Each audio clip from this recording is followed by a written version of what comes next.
या एक्सीलेशन की टाइप्स क्या होती है। एक्सीलेशन, रिटार्डेशन और डिक्रीजिंग एक्सीलेशन के बारे में भी हमने पढ़ा था कि एक्सीलेशन किसको कहा जाता है, रिटार्डेशन किसको कहा जाता है और डिक्रीजिंग एक्सीलेशन किसको कहा जाता है। इसके बारे में हमने डिस्कस किया था।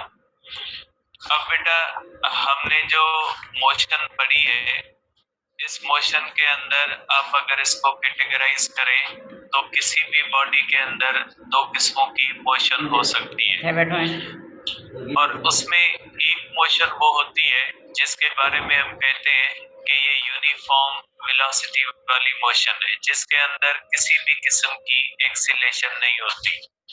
और हमने ये बात डिस्कस की है कि कोई भी बॉडी जब यूनिफॉर्म स्पीड से स्ट्रेट लाइन में मूव करती है तो उसकी वेलोसिटी जो होती है वो यूनिफॉर्म रहती है और उसके अंदर एक्सीलेशन नहीं होती। तो अगर आप देखें तो किसी भी बॉडी की ऐसी मोशन जो स्ट्रेट लाइन में हो और जिसके अंदर न वेलोसिटी का डायरेक्शन चेंज हो रहा हो, न वेलोसिटी का मैग्नीट्यूड चेंज हो रहा हो, तो बॉडी की ऐसी मोशन को हम कहेंगे कि ये यूनिफॉर्म वेलोसिटी वाली मोशन है। और दूसरी हो सकती है ऐसी मोशन जिसके अंदर एक्सीलेशन होती है।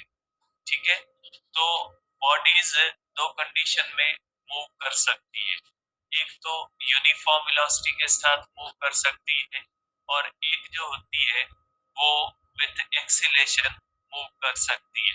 तो आप अगर कैटेगरी वाइज करना चाहें तो आप मोशन को दो कैटेगरीज में डाल सकते हैं, एक motion with the uniform velocity, एक मोशन विद द एक्सेलरेशन। अब इन दोनों मोशंस को हम जब मैथमेटिकली डील करेंगे, इनके प्रॉब्लम सॉल्व करेंगे, तो हमें ये पता होना चाहिए कि कौन सी इक्वेशंस को इस्तेमाल करेंगे। तो इक्वेशंस को इस्तेमाल करने के लिए जरूरी है कि आपके ये माइंड में होना चाहिए कि जब यूनिफॉर्म वेलोसिटी होती है तो किस इक्वेशन को इस्तेमाल किया जाता है, जब एक्सीलरेटेड मोशन होती है तो किस इक्वेशन को इस्तेमाल किया जाता है। इसके लिए हमारे पास इक्वेशंस ऑफ मोशन दी गई है जिनके बारे में अब हम डिस्कस करेंगे कि किस इक्वेशन को किस जगह पे इस्तेमाल किया जाएगा। ठीक है, तो देखिए बेटा, पहले हमारे पास है कि मोशन विथ यूनिफॉर्म वेलोसिटी। बेटा motion with uniform velocity, uniform velocity के साथ जो मोशन होती है उसके लिए आपको पता है कि यूनिफॉर्म वेलोसिटी का मकसद होता है कि magnitude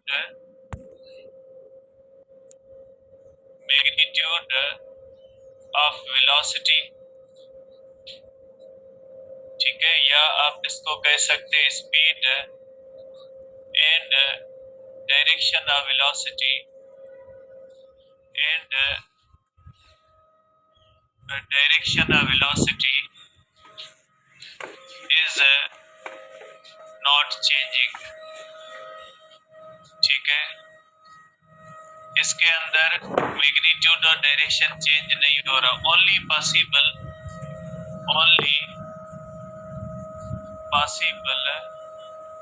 when body is moving, body is in linear motion with constant speed। बेटा जब कोई भी बॉडी स्ट्रेट लाइन में कांस्टेंट स्पीड के साथ मूव करती है तो उसकी वेलोसिटी को आप यूनिफॉर्म कह सकते हैं। इसके लिए आप इक्वेशन ये इस्तेमाल करेंगे बेटा, इसके लिए हमारे पास ये जो इक्वेशन होती है S is equal to V into T, ये इक्वेशन इस्तेमाल की जाती है विद यूनिफॉर्म वेलोसिटी कि जब आप कोई भी बॉडी है वो यूनिफॉर्म वेलोसिटी से जा रही है, स्ट्रेट लाइन के अंदर जा रही है और ना ही उसका डायरेक्शन चेंज हो रहा है, ना ही उसका मैग्नीट्यूड और वेलोसिटी चेंज हो रहा है, तो आप इसके बारे में ये इक्वेशन इस्तेमाल कर सकते हैं। अब इसके बाद बेटा हमारे पास दूसरी जो मोशन है वो होती है मोशन विथ यूनिफॉर्म एक्सेलरेशन। बेटा अब देखें, मोशन विथ एक्सीलरेशन को फर्दर दो कैटेगरीज के अंदर आप तकसीम कर सकते हैं, एक यूनिफॉर्म एक्सीलरेशन, दूसरी non uniform acceleration. Uniform acceleration का मकसद होता है ऐसी एक्सीलरेशन जिसके अंदर किसी भी किस्म की चेंज ना आ रही हो, तो ऐसी एक्सीलरेशन को हम कहेंगे यूनिफॉर्म एक्सीलरेशन। तो आप कह सकते हैं कि जब कोई भी बॉडी एक्सीलरेटेड मोशन में होती है तो उस बॉडी की दो मोशंस हो सकती है, एक उसकी एक्सेलरेशन हो सकती है विद यूनिफॉर्म वेलोसिटी और एक उसकी एक्सेलरेशन हो सकती है विद नॉन यूनिफॉर्म एक्सेलरेशन। तो बेटा यूनिफॉर्म एक्सेलरेशन जो होती है उसको हम अलग तरीके से मैथमेटिकली डील करते हैं और non uniform velocity, non uniform acceleration को हम एक अलग तरीके से डील करते हैं। और आपके बुक के अंदर जो भी इक्वेशंस दी गई है वो यूनिफॉर्मली एक्सेलरेटेड मोशन के बारे में दी गई है। तो मैं करता हूँ इसको बेटा मोशन विद एक्सेलरेशन। बेटा मोशन विद एक्सीलरेशन की फर्दर दो कैटेगरीज होती है और पहली कैटेगरी ये होती है कि motion with uniform acceleration, uniform acceleration. बेटा अब मोशन विद यूनिफॉर्म एक्सीलरेशन का मकसद होता है कि change in velocity, change in velocity is uniform in equal intervals of time। बेटा ठीक है, इक्वल इंटरवल्स ऑफ टाइम में अगर चेंज इन वेलोसिटी एक जैसी ही होती है, जैसे एक्सीलरेशन ड्यू टू ग्रेविटी होती है, वो होती है 9.8 मीटर पर सेकंड स्क्वायर। इसका मकसद है कि जब कोई भी बॉडी फ्री फॉल के अंदर होती है तो उसकी हर सेकंड के अंदर वेलोसिटी जो होती है वो 9.8 मीटर पर सेकंड के हिसाब से तब्दील हो रही होती है, बढ़ रही होती है या कम हो रही होती है। तो आप कह सकते हैं कि जब किसी भी बॉडी की इस तरह के अंदर, जब उसकी बॉडी की वेलोसिटी के अंदर जो चेंज आए वो एक जैसी चेंज आए in equal intervals of time, तो बॉडी की ऐसी मोशन को हम कहेंगे कि ये यूनिफॉर्म एक्सीलरेशन है। अब यूनिफॉर्म एक्सीलरेशन के अंदर हम इस तरह से इक्वेशंस इस्तेमाल करते हैं। बेटा इसकी जो इक्वेशंस होती है आप कह सकते हैं कि equations of uniformly accelerated motion,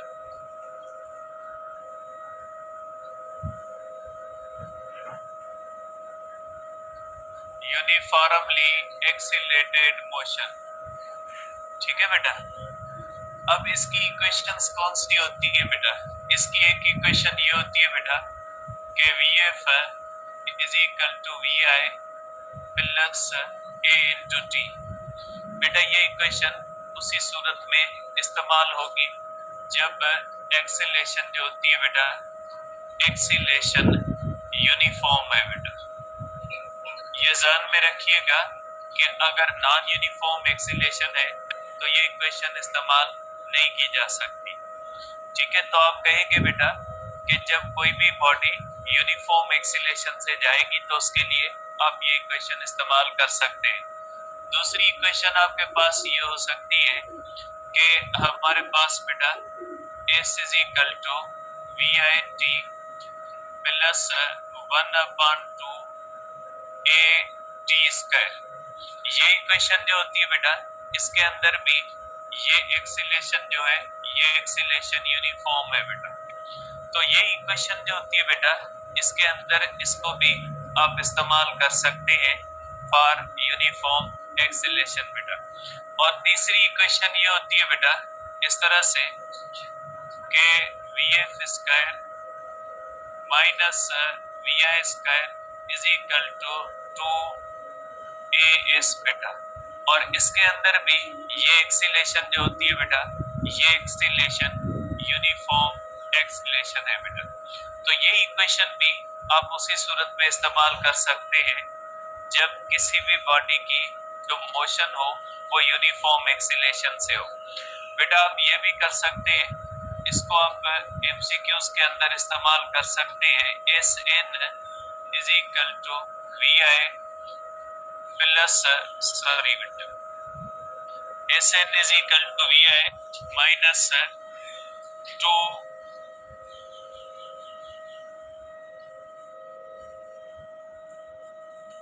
एक मिनट बेटा, ये इक्वेशन होती है S N is equal to we I plus 1/2 A 2n minus 1, इस तरह से होता है बेटा। ये जो इक्वेशन होती है बेटा, इसके अंदर भी ये एक्सीलरेशन जो होती है ये यूनिफॉर्म एक्सीलरेशन है बेटा।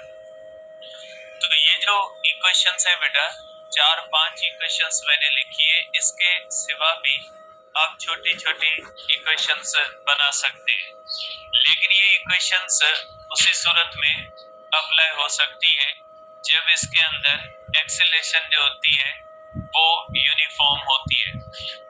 अब यहाँ पे ये इक्वेशन बेटा, इस इक्वेशन में और इन दोनों इक्वेशंस में डिफरेंस है बेटा। अगर आप देखें बेटा, इस इक्वेशन में एस nth है और इन इक्वेशन में खाली एस है। इनके दरमियान बेटा आपको डिफरेंस पता होना चाहिए कि इनके दरमियान डिफरेंस जो होता है वो क्या होता है, या यहाँ पे एस एन का मकसद क्या होता है बेटा। यहाँ पे बेटा एस एन का मकसद होता है बेटा कि डिस्प्लेसमेंट या डिस्टेंस, डिस्प्लेसमेंट या डिस्टेंस इन पर्टिकुलर इंस्टेंट बेटा, इन पर्टिकुलर इंस्टेंट बेटा, एक मखसूस टाइम के अंदर एक मखसूस इंस्टेंट के ऊपर जो डिस्टेंस हम कैलकुलेट करें उसको एस एन कहा जाता है। अब मैं इसको एक एग्जांपल में करता हूं बेटा, ताकि ये चीज आपके माइंड में आ जाए कि for example a body starts from rest and moves with uniform acceleration of 2 metre per second square. ठीक है, अब इसके अंदर ये हो सकता है कि फाइंड डिस्टेंस या डिस्प्लेसमेंट कर ले बेटा, find displacement covered by body, ठीक है, इन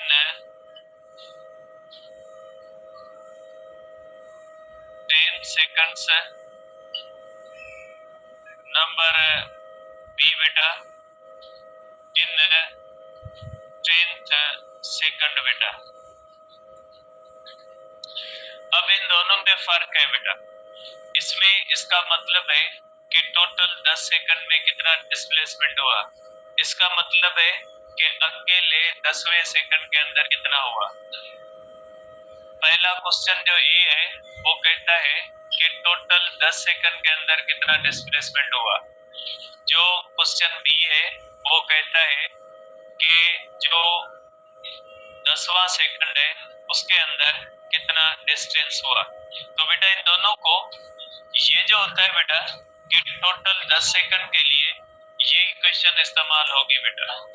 ये दोनों इक्वेशंस जो इस्तेमाल होती है बेटा, ये होती है टोटल डिस्प्लेसमेंट के लिए बेटा, total displacement in total time के लिए बेटा, ठीक है, ये टोटल टाइम के लिए होती है। तो ए का सोल्यूशन आप कर सकते हैं बेटा कि s is equal to we I t, zero initial velocity बेटा जीरो है, रेस्ट मींस इनिशियल वेलोसिटी बेटा जीरो, और ये एक्सेलरेशन है बेटा, ठीक है, और ये हमारे पास है बेटा time, V I T plus one upon two A, ठीक है, into one upon two A into T square बेटा, टी स्क्वायर क्या हो जाएगा 100 बेटा।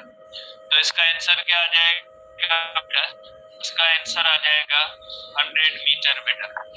ए का आंसर है 100 मीटर, जबकि बी का आंसर क्या हो जाएगा बेटा, ए से एन मींस 10वें सेकंड के अंदर, N means number of second बेटा, यहाँ पे इसका मतलब होता है बेटा N is equal to we I का zero plus one upon two A into two N बेटा, N means 10, two N minus one बेटा, तो ये चला जाएगा इसके अंदर बेटा, ये होगा 20, 20 में से एक जाएगा 19 मीटर। तो बेटा देखिए दोनों का आंसर अलग है। ये इक्वेशन उस सूरत अप्लाई की जाती है जब पर्टिकुलर इंस्टेंट के अंदर हो। अब इस क्वेश्चन में ये भी कहा जा सकता है कि displacement in the fifth second, अगर फिफ्थ सेकंड का कहा जाए तो इक्वेशन ये इस्तेमाल करोगे, सिर्फ n की जो वैल्यू है उसको 5 रख दोगे, तो आप कहोगे कि ये जो एस एन वाली इक्वेशन है ये उसी सूरत में इस्तेमाल होती है जब एक पर्टिकुलर इंस्टेंट के अंदर, एक पर्टिकुलर टाइम के अंदर आपको डिस्प्लेसमेंट कैलकुलेट करना हो, तो ये एस एन वाली इक्वेशन आप इस्तेमाल करोगे। लेकिन जब आपको टोटल डिस्प्लेसमेंट हो तो ये इक्वेशन भी इस्तेमाल हो सकती है, ये भी हो सकती है। अब यहाँ पे एक सवाल ये आता है कि कौन सी इक्वेशन कहाँ पे इस्तेमाल होगी। ये तो बेटा हर क्वेश्चन का अपना तरीका होता है, अपना पैटर्न होता है। आपने सबसे पहले डेटा बनानी होती है, जब आपके पास डेटा बन जाती है तो डेटा बनने के बाद, ठीक है, डेटा बनने के बाद आपको ये देखना होगा कि इसमें जो डेटा दी गई है वो कौन सी इक्वेशन के अंदर फिट होती है, ठीक है। अब ये यहाँ पे जो रूल ढूंढने की कोशिश की जाती है कि ऐसा होगा तो ये होगा, ऐसा होगा, तो इस तरह से अगर आप चीजें ढूंढना शुरू करोगे तो इतनी चीजें होंगी कि उनके दरमियान आप डिफरेंस नहीं कर पाओगे। तो जरूरी है कि आप बुनियादी तौर पे डेटा के ऊपर ध्यान दें कि जैसे यहाँ पे फॉर एग्जांपल इनिशियल वेलोसिटी 0 है, एक्सीलरेशन दी हुई है, अब टाइम दिया हुआ है, आप कौन सी इक्वेशन इस्तेमाल करोगे। तो देखिए अगर आप इस इक्वेशन को देखते हो तो इसके अंदर तो वेलोसिटी फाइनल भी जरूरी है, लेकिन वेलोसिटी फाइनल गिवन नहीं है, तो ये इक्वेशन इसलिए इस्तेमाल नहीं हो सकती यहाँ पे कि यहाँ पे वेलोसिटी फाइनल नहीं दी गई, और ये इक्वेशन इसलिए इस्तेमाल हो सकती है क्योंकि यहाँ पे जो इसके अंदर एक्सीलरेशन और टाइम चाहिए या इनिशियल वेलोसिटी चाहिए वो सारी चीजें दी हुई है। तो बेटा आप जब इस तरह से किसी भी चीज को सॉल्व करते हैं तो आपने डेटा को देखना है कि डेटा किसी इक्वेशन के अंदर फिट होती है, ठीक है। तो ये हो गई आपके पास बेटा इक्वेशंस। अब इसके बाद हम करते हैं बेटा मोशन अंडर ग्रेविटी, कि मोशन अंडर ग्रेविटी क्या है या मोशन अंडर ग्रेविटी किसको कहा जाता है बेटा।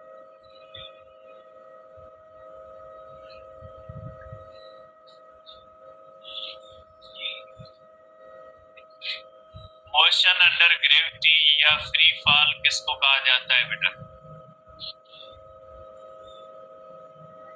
देखिए बेटा लीनियर मोशन जो हो सकती है वो दो किस्मों की हो सकती है बेटा। लीनियर मोशन जो है उसको आप दो कैटेगरीज में तकसीम कर सकते हैं। एक वो लीनियर मोशन जो सरफेस ऑफ अर्थ पे होती है जिसको हॉरिजॉन्टल लीनियर मोशन कहा जाता है।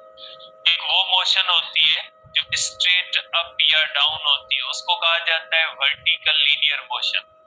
तो बेटा लीनियर मोशन हम इस चैप्टर के अंदर पढ़ रहे हैं। लीनियर मोशन को फर्दर आप दो कैटेगरीज के अंदर तकसीम कर सकते हैं, एक हॉरिजॉन्टल लीनियर मोशन और दूसरी होती है वर्टिकल लीनियर मोशन। आप इस तरह से कह सकते हैं बेटा। बेटा linear motion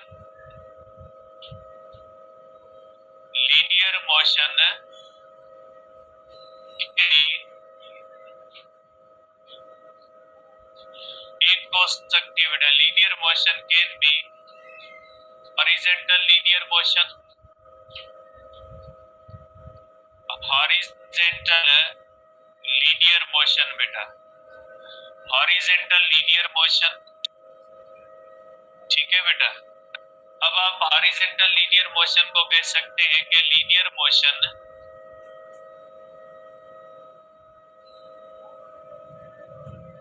on surface of earth बेटा,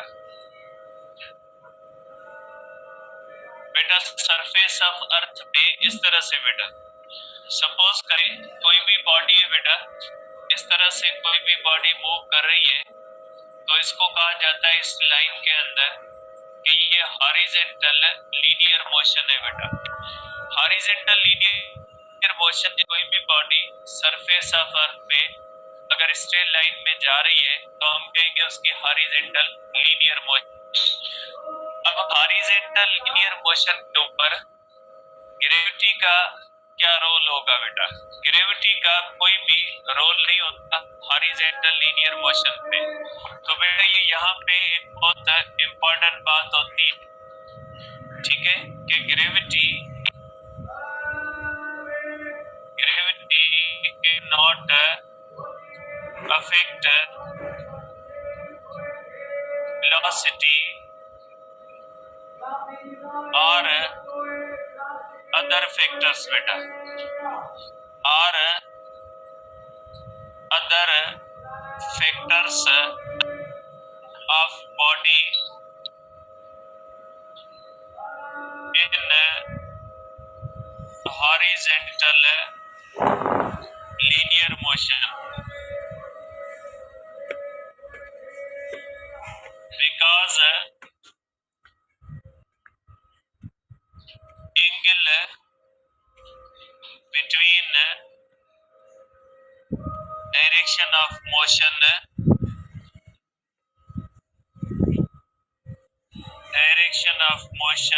and force of gravity is always 90 degree बेटा। देखिए बेटा, आपको पता है ग्रेविटी वर्टिकल फोर्स होती है, वो जो है वो वर्टिकली डाउनवर्ड लगती है बेटा, इसलिए इसके अगर आप देख सकते हैं तो बेटा ये वेलोसिटी है और इसके ऊपर ये ग्रेविटेशनल फोर्स लगती है बेटा। आप किसी भी जगह पे देख सकते हैं बेटा कि ग्रेविटी के दरमियान और वेलोसिटी के दरमियान जो एंगल होती है बेटा, ये एंगल हमेशा 90 डिग्री होती है। और बेटा ये रूल होता है कि वेलोसिटी के दरमियान और फोर्स ऑफ ग्रेविटी के दरमियान अगर एंगल 90 डिग्री होगी तो वो फोर्स उस वेलोसिटी के मैग्नीट्यूड को न इंक्रीज कर सकती है न डिक्रीज कर सकती है, क्योंकि कोई भी बॉडी जो इस तरह से हॉरिजॉन्टल मोशन के अंदर होगी उसकी वेलोसिटी के दरमियान और ग्रेविटी के दरमियान एंगल 90 डिग्री होती है। तो आपको कि जब फोर्स के दरमियान और वेलोसिटी के दरमियान एंगल 90 डिग्री होती है तो ऐसी फोर्स को डिफ्लेक्टिंग फोर्स कहा जाता है। डिफ्लेक्टिंग फोर्स का मतलब होता है ऐसी फोर्स जो वेलोसिटी का डायरेक्शन तो चेंज कर सकती है लेकिन वो फोर्स मैग्नीट्यूड चेंज नहीं कर सकती। तो बेटा ग्रेविटेशनल फोर्स किसी भी बॉडी की वेलोसिटी के मैग्नीट्यूड को चेंज नहीं कर सकती जब कोई भी बॉडी हॉरिजॉन्टल मोशन के अंदर होती है, ठीक है। Can not affect magnitude of velocity कर दे बेटा, इसको कर दे magnitude of velocity.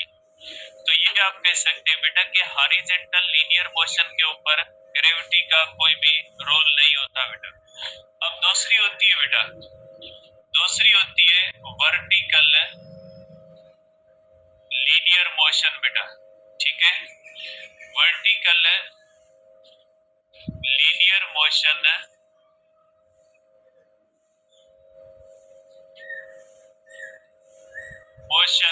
can be affected affected by gravity. बेटा वर्टिकल लीनियर मोशन, अब ये वर्टिकल लीनियर मोशन जो होती है वो ग्रेविटी से अफेक्ट हो सकती है। वर्टिकल लीनियर मोशन होती क्या है बेटा? वर्टिकल लीनियर मोशन का मतलब होता है बेटा कोई भी बॉडी इस तरह से स्ट्रेट अपवर्ड जाए बेटा, इस तरह से स्ट्रेट अपवर्ड जाए इस तरह से, और इस तरह से बेटा वापस आए, इस तरह से डाउनवर्ड आए, स्ट्रेट अपवर्ड जाए या स्ट्रेट डाउनवर्ड जाए बेटा। तो कोई भी बॉडी इस तरह से स्ट्रेट अप जाए या स्ट्रेट डाउन जाए बेटा, ठीक है। तो motion of body straight upward और डाउनवर्ड बेटा is called vertical linear motion बेटा। इसको हम कहते हैं वर्टिकल लीनियर मोशन कहते हैं बेटा, ठीक है। स्ट्रेट अपवर्ड जाती है या स्ट्रेट डाउनवर्ड आती है तो इसको वर्टिकल लीनियर मोशन कहा जाता है बेटा। तो बेटा इसके अंदर जब कोई भी बॉडी अपवर्ड जाती है, अगर कोई भी बॉडी बेटा जब अपवर्ड जा रही है तो इसकी वेलोसिटी अपवर्ड होती है, फोर्स ऑफ ग्रेविटी होती है बेटा डाउनवर्ड होती है। कोई भी बॉडी बेटा जब डाउनवर्ड आती है तो वेलोसिटी और फोर्स ऑफ ग्रेविटी का डायरेक्शन सेम होता है। तो बेटा इस कंडीशन के अंदर ये होता है कि फोर्स और वेलोसिटी के दरमियान जो एंगल होती है वो 0 भी हो सकती है और 180 भी हो सकती है, जिसका नतीजा ये निकलता है कि फोर्स ऑफ ग्रेविटी जो होती है वो वेलोसिटी को कम भी कर सकती है और बढ़ा भी सकती है। इसके अंदर आप लिखोगे कि gravity decreases magnitude of velocity can decrease बेटा, can decrease magnitude of velocity when body moves upward, ठीक है। Because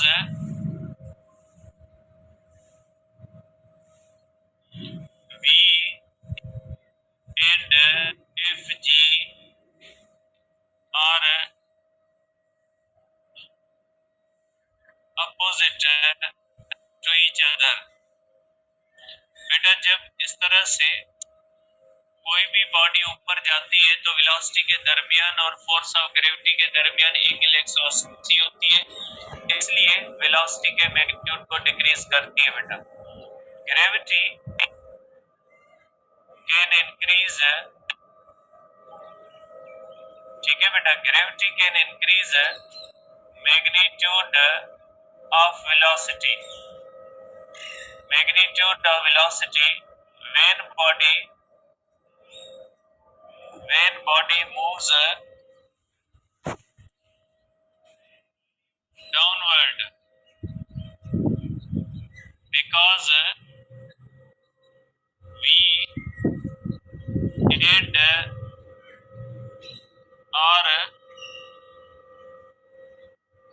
parallel to each other। बेटा कोई भी ऐसी फोर्स जो वेलोसिटी से अपोजिट होगी वो वेलोसिटी के मैग्नीट्यूड को डिक्रीज करेगी, और कोई भी फोर्स जिसका वेलोसिटी के साथ पैरेलल डायरेक्शन होगा तो वो बॉडी वो फोर्स वेलोसिटी को इंक्रीज करेगी। तो बेटा वर्टिकल लीनियर मोशन जो होती है उसके ऊपर ग्रेविटी का अच्छा खासा असर होता है, क्योंकि ग्रेविटी जो होती है वो वर्टिकल फोर्स है। इसलिए कोई भी बॉडी जब ऊपर जाती है तो वेलोसिटी के और ग्रेविटी के दरमियान एंगल 180 होने की वजह से ये ग्रेविटी जो होती है वो वेलोसिटी को कम करती है, और जब कोई भी बॉडी डाउनवर्ड आती है तो उनके दरमियान एंगल 0 होने की वजह से उस वेलोसिटी को ये ग्रेविटेशनल फोर्स बढ़ाती है। तो आप कह सकते हैं कि वर्टिकल जो लीनियर मोशन होती है वो बैडली अफेक्टेड होती है ग्रेविटी के साथ। ग्रेविटी उसको बढ़ा भी सकती है, ग्रेविटी उसको कम भी कर सकती है। ठीक है बेटा, अब हम आते हैं कि मोशन अंडर ग्रेविटी किसको कहा जाता है बेटा, कि मोशन अंडर ग्रेविटी किसको कहा जाता है बेटा।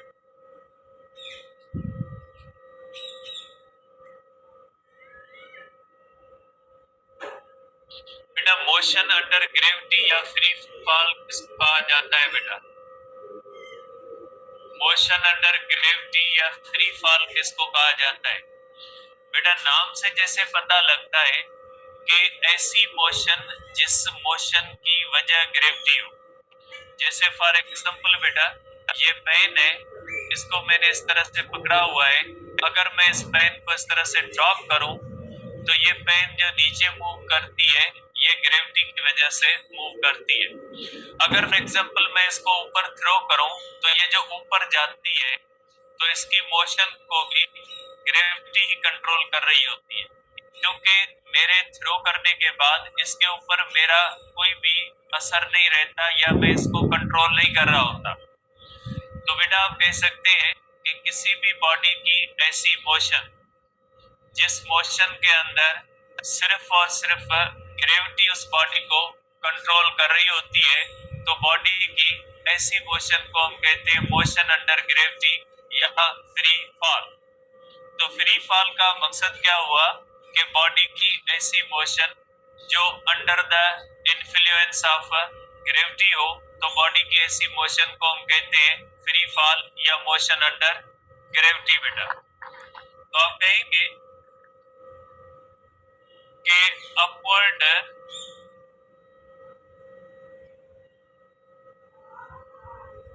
और डाउनवर्ड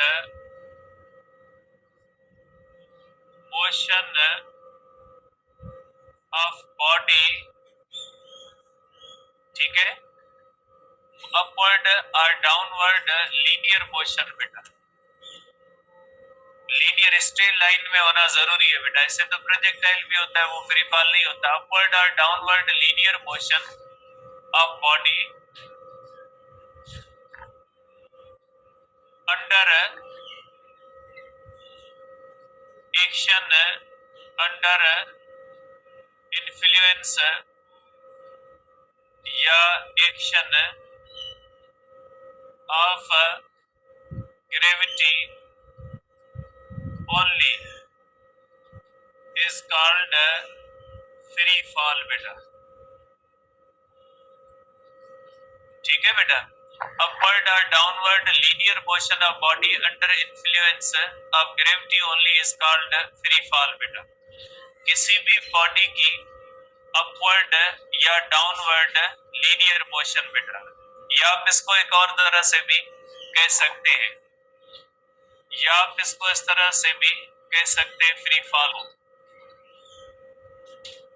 मोशन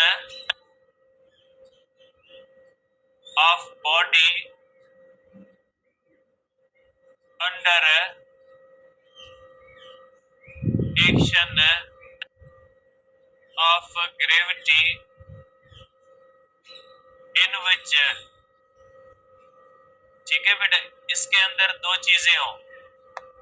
इसके अंदर बेटा motion of body under action of gravity in which, ठीक है बेटा, only force of gravity is acting. Number 2, acceleration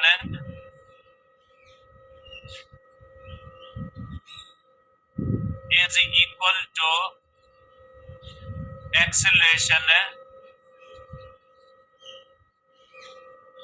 due to gravity and is always directed towards center of अर्थ बेटा। आप कह सकते हैं कि फ्री फॉल या मोशन अंडर ग्रेविटी बॉडी की ऐसी मोशन को कहा जाएगा जो सिर्फ और सिर्फ ग्रेविटी की वजह से हो और उस मोशन के अंदर एक्सीलरेशन भी हो और उस एक्सीलरेशन का direction always towards centre of gravity, centre of earth हो, तो बॉडी की ऐसी मोशन को हम कह सकते हैं कि ये फ्री फॉल है बेटा। तो आप कहोगे फ्री फॉल, जब किसी भी बॉडी की मोशन को आप मोशन अंडर ग्रेविटी या फ्री फॉल कहोगे तो उसके अंदर दो चीजें आप देखोगे। पहली ये देख कि उस बॉडी की जो मोशन हो वो सिर्फ और सिर्फ ग्रेविटी की वजह से हो, मींस बॉडी को मूव करवाने वाली फोर्स ग्रेविटी हो। और दूसरी बात बेटा, दूसरी बात ये कि उस बॉडी के अंदर एक्सीलेशन भी हो और उस एक्सीलेशन का magnitude equal to the acceleration due to gravity हो और उस एक्सीलेशन का direction towards centre of earth हो, तो हम कहेंगे कि वो जो है बॉडी वो फ्री फॉल के अंदर होती है। अब ये दो केसेस हो सकते हैं। अब बेटा थोड़ा तवज्जो से, आप थके हुए होगे लेकिन जाहिर है पढ़ना तो है बेटा। अब ग्रेविटी के केस दो होते हैं बेटा।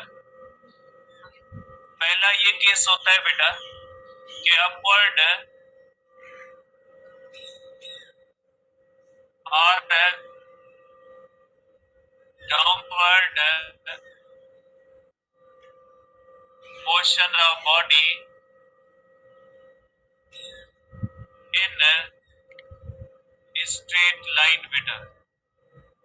अगर कोई भी बॉडी बेटा इस तरह से हम ड्रॉप करें और इसकी एक्सीलेशन बराबर हो एक्सीलेशन ड्यू टू ग्रेविटी और ये बॉडी स्ट्रेट डाउनवर्ड आए तो ये भी फ्री फॉल है बेटा। देखिए बेटा, जब ये बॉडी नीचे आ रही होती है तो इसको नीचे लाने वाली फोर्स ग्रेविटी होती है। जैसे ये बेटा, ये इस तरह से ये बॉडी आती है, इसको नीचे लाने वाली फोर्स ग्रेविटी और इसके अंदर एक्सीलेशन बराबर एक्सीलेशन ड्यू टू ग्रेविटी और इस एक्सीलेशन का डायरेक्शन टुवर्ड्स सेंटर ऑफ अर्थ है। या कोई भी बॉडी बेटा इस तरह से अपवर्ड जा रही है बेटा, कोई भी बॉडी जब अपवर्ड जा रही है बेटा, वेलोसिटी का डायरेक्शन बेटा अपवर्ड है, तो इसके अंदर भी एक्सीलेशन माइनस जी के बराबर होती है क्योंकि डिसेलरेशन होती है और डिसेलरेशन का डायरेक्शन क्या है, डाउनवर्ड होता है और टुवर्ड्स सेंटर ऑफ अर्थ होता है। तो ये भी जो होता है बेटा, ये भी किसके बराबर होता है बेटा, इसको भी आप मोशन अंडर ग्रेविटी या फ्री फॉल कहते हैं। तो आप इस तरह भी कह सकते हैं, इस तरह भी कह सकते हैं। तो कोई भी बॉडी जब स्ट्रेट या इस तरह अपवर्ड जाती है, डाउनवर्ड आती है बेटा, ये फ्री फॉल है। ठीक है। दूसरी बात बेटा, ये थोड़ा तवज्जो से बेटा ध्यान से, केस 2।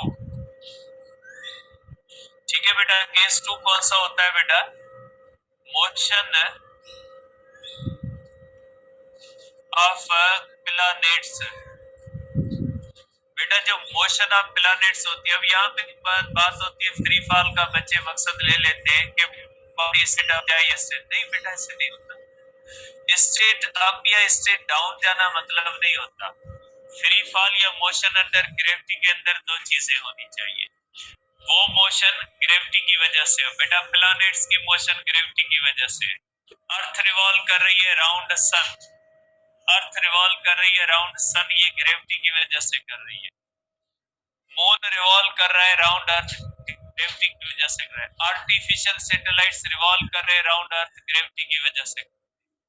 और इन सब के अंदर जो ग्रेविटी की वजह से एक्सीलरेशन होती है वो सेंट्रीपिटल एक्सीलरेशन होती है और वो सेंट्रीपिटल एक्सीलरेशन बराबर होती है एक्सीलरेशन ड्यू टू ग्रेविटी के, और उस सेंट्रीपिटल एक्सीलरेशन का डायरेक्शन टुवर्ड्स सेंटर ऑफ अर्थ। उनके बारे में आपने चैप्टर 6 के अंदर पढ़ा है। बात है, आप फर्स्ट ईयर कहीं ना कहीं पे पढ़े होंगे, तो आपने पढ़ा है बेटा मून जो होता है जब ड्रॉप करता है राउंड अर्थ, ग्रेविटी की वजह से करता है। और मून के अंदर सेंट्रीपिटल 0.7 टू 10⁻³ अब आप कहोगे सर यहाँ पे तो 9.8 नहीं बेटा, 9.8 सरफेस ऑफ अर्थ पे होती है। मून जिस जगह पे है वहां पे वैल्यू ऑफ जी 2.7 टू 10⁻³ है। मून की सेंट्रीपिटल एक्सीलेशन बराबर है एक्सीलेशन ड्यू टू ग्रेविटी के। ठीक है, मून रिवॉल्व कर रहा है ग्रेविटी की वजह से, मून की सेंट्रीपिटल एक्सीलेशन बराबर है एक्सीलेशन ड्यू टू ग्रेविटी के, और उस सेंट्रीपिटल एक्सीलेशन का डायरेक्शन टुवर्ड्स सेंटर ऑफ अर्थ है। तो मून की मोशन को भी आप क्या कहोगे, फ्री फॉल कहोगे। जरूरी नहीं है फ्री फॉल के अंदर बॉडी अपवर्ड या डाउनवर्ड आए। बेटा सपोज करें ये अर्थ है, बेटा अर्थ के बाहर अगर ये मून है बेटा, ठीक है, ये अर्थ है, ये मून है, मून जब रिवॉल्व कर रहा है बेटा, तो उसको जो सेंट्रीपिटल फोर्स देती है बेटा वो ग्रेविटेशनल फोर्स देती है, और मून की जो सेंट्रीपिटल एक्सीलेशन है वो एक्सीलेशन ड्यू टू ग्रेविटी के बराबर है। तो बेटा आप कह सकते हैं कि मून या प्लैनेट्स बेटा, planets revolving around each other,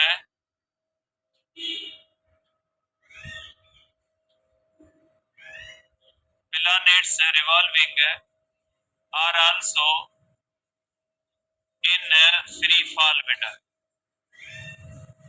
ठीक है बेटा, ये प्लैनेट्स भी जो होते हैं बेटा ये किस में होते हैं, ये फ्री फॉल के अंदर। आप कह सकते हैं बेटा कि मून जो होता है वो फ्री फॉल में टुवर्ड्स अर्थ, और जो कोई भी बॉडी फ्री फॉल में होगी और वो सर्किल में रिवॉल्व कर रही होगी वो जमीन पे कभी गिरेगी नहीं। फ्री फॉल का मकसद गिरना नहीं समझे, क्या आप उसकी ट्रांसलेशन करेंगे फ्री फॉल, फॉल मींस गिरना, ऐसे नहीं होता। फ्री फॉल का मकसद होता है बॉडी की मोशन ग्रेविटी की वजह से हो और उसके अंदर एक्सीलेशन बराबर एक्सीलेशन ड्यू टू ग्रेविटी हो और उसका direction towards centre of earth हो। तो बेटा फ्री फॉल का मकसद ये होता है, फ्री फॉल का मकसद गिरना नहीं होता। तो फ्री फॉल के दो केसेस आप फर्स्ट ईयर के अंदर फेस कर सकते हो। एक वेटलेसनेस के अंदर होता है कि आर्टिफिशियल सैटेलाइट्स के अंदर बॉडीज वेटलेसनेस का शिकार क्यों होती है, वो इसलिए कि आर्टिफिशियल सैटेलाइट्स जो होते हैं वो फ्री फॉल के अंदर होते हैं। जो बॉडी फ्री फॉल के अंदर होती है उसके अंदर वेटलेसनेस होती है। ठीक है, तो यही रीजन होता है बेटा। तो याद रखिएगा कि मून जो होता है वो टुवर्ड्स अर्थ फ्री फॉल में, इसलिए मून वेटलेस है, मून अर्थ के हिसाब से वेटलेस है, और अर्थ जो होती है वो सन के बाहर रिवॉल्व कर रही है, और अर्थ जो होती है वो सन की तरफ फ्री फॉल में है, और अर्थ सन के हिसाब से वेटलेस है बेटा। तो याद रखिएगा कि इसमें कंफ्यूजन ये होती है, स्टूडेंट्स ये सवाल करते हैं, आप मैसेज करोगे, मैं आपको यहाँ पे बता देता हूँ बेटा कि अगर मून फ्री फॉल में तो गिरता क्यों नहीं है बेटा, गिरती वो चीज है जो फ्री फॉल में नहीं होती, ये फ्री फॉल में है, इसके लिए गिराने वाली फोर्स सेंट्रीपिटल फोर्स बन जाती है।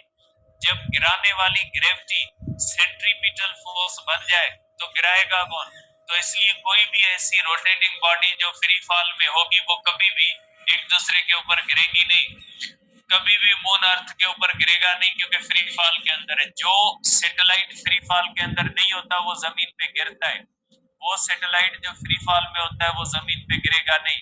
ये इंटरनेशनल स्पेस स्टेशन जो होती है ये फ्री फॉल के अंदर कभी भी जमीन पे गिरेगी नहीं, क्योंकि इसको गिराने वाली जो फोर्स ग्रेविटी है वो इसको रोटेट करवाने वाली फोर्स सेंट्रीपिटल बन जाती है। तो ये हो गया बेटा इसकी क्रिटिकल चीजें, कल इंशाल्लाह डिस्कस करेंगे इसकी मैथमेटिक्स। इसके बाद बेटा इंटर की क्लास